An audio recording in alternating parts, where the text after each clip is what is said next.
Hi everyone, here's what's bothering me today.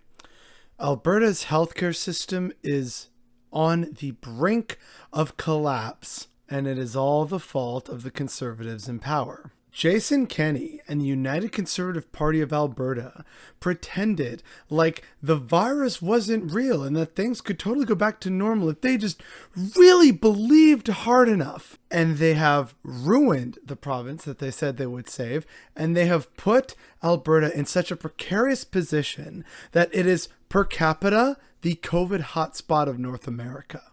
Again, to reinforce what I just said, we're going to talk a lot about this Vice article. Alberta acted like COVID was over. Now its healthcare system on brink of collapse. Alberta canceled all elective surgeries in the Calgary region because they had a massive increase in not only COVID cases, but also COVID deaths. I don't have the numbers in front of me, but I'm pretty sure this is like as bad or worse than the original peak that forced lockdowns in the first place.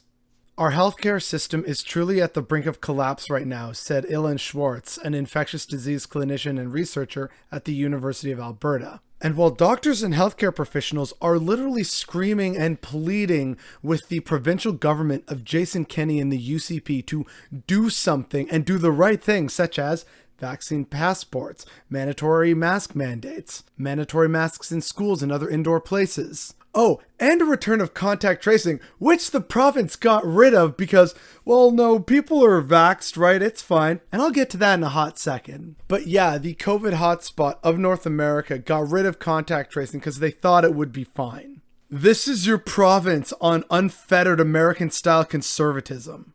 But nothing that I can say can top what this doctor says. I think it's pretty obvious with this non-news conference today that these leaders don't give a fuck about Albertans, said Joe Vipond, an emergency room physician at Calgary's Rocky View General Hospital. It's tragic to say, and I hate to use an expletive. I recognize it's unprofessional, but man, these guys are so unprofessional, I don't even know what to say. So yeah, I really feel for medical staff who know what the solutions are and they have to deal with a government that is refusing to do any of them. Now, again, in the interest of fairness, the province has added 93 ICU beds. This is to increase capacity, which again, you probably wouldn't have needed if you had done the right thing in the first place, but anyway. It still doesn't change the fact that most of these beds are full because of the surge in COVID cases, and because they've had to cancel elective surgeries, people are literally having important brain tumor surgery being put on hold, potentially indefinitely. So again, to, make it really clear here, the Alberta government of Jason Kenney and the United Conservative Party of Alberta are responsible. Their hands are bloody with the deaths of dozens, if not hundreds, if not thousands of Albertans because of their terrible handling of this pandemic. I have friends in Alberta and oh my God, you all have my sympathies. I live in Ontario. That is easily the silver medal of terrible conservative governments in this country, but Alberta definitely takes first place.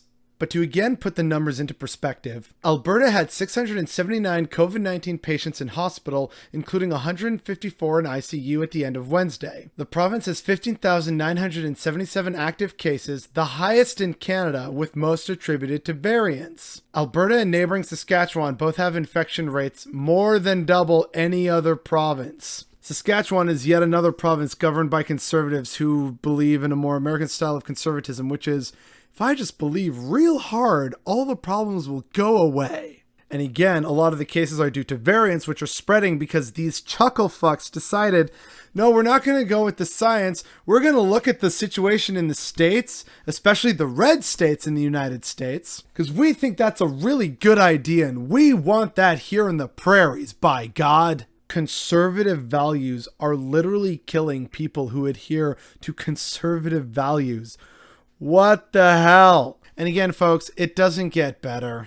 Alberta has one of the country's lowest vaccination rates, second, I think, only to Saskatchewan, which, oh, look, terrible conservative neighbors. And again, in classic, conservative fashion, the government of Alberta, and I'm pretty sure I covered this in one previous video, if not two, they tried to offer a lottery, hey, get jabbed and you could win like several $1 million. Come on. Oh my fucking Christ. Oh, and one of the potential prizes for that vaccine lottery were tickets to the Calgary Stampede, a massive annual affair that draws crowds from all over the country and all over the world. It ended up spreading COVID.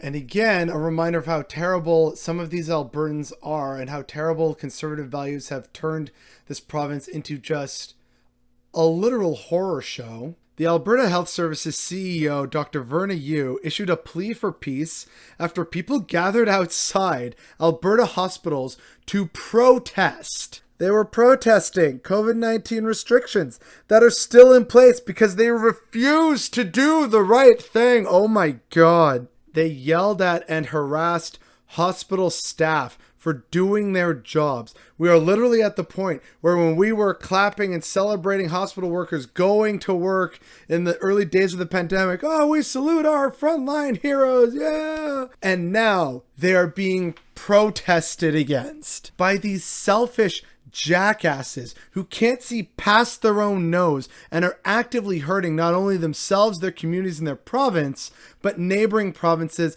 and the nation and arguably the world as a whole at this point.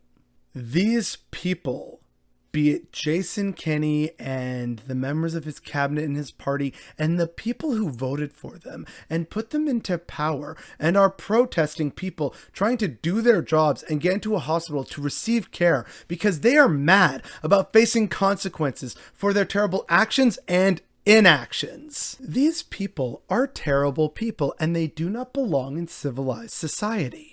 But then again, I guess I shouldn't be too surprised considering I've talked before about how Jason Kenney is a absolutely terrible, bigoted monster and evil person, which I guess we should also talk a little bit more about. He ran to become Premier of Alberta by saying, we gotta make Alberta great again, to paraphrase, because it had suffered so tremendously under 4 years of an NDP government, even though before that was like 40 plus uninterrupted years of conservative rule in the province.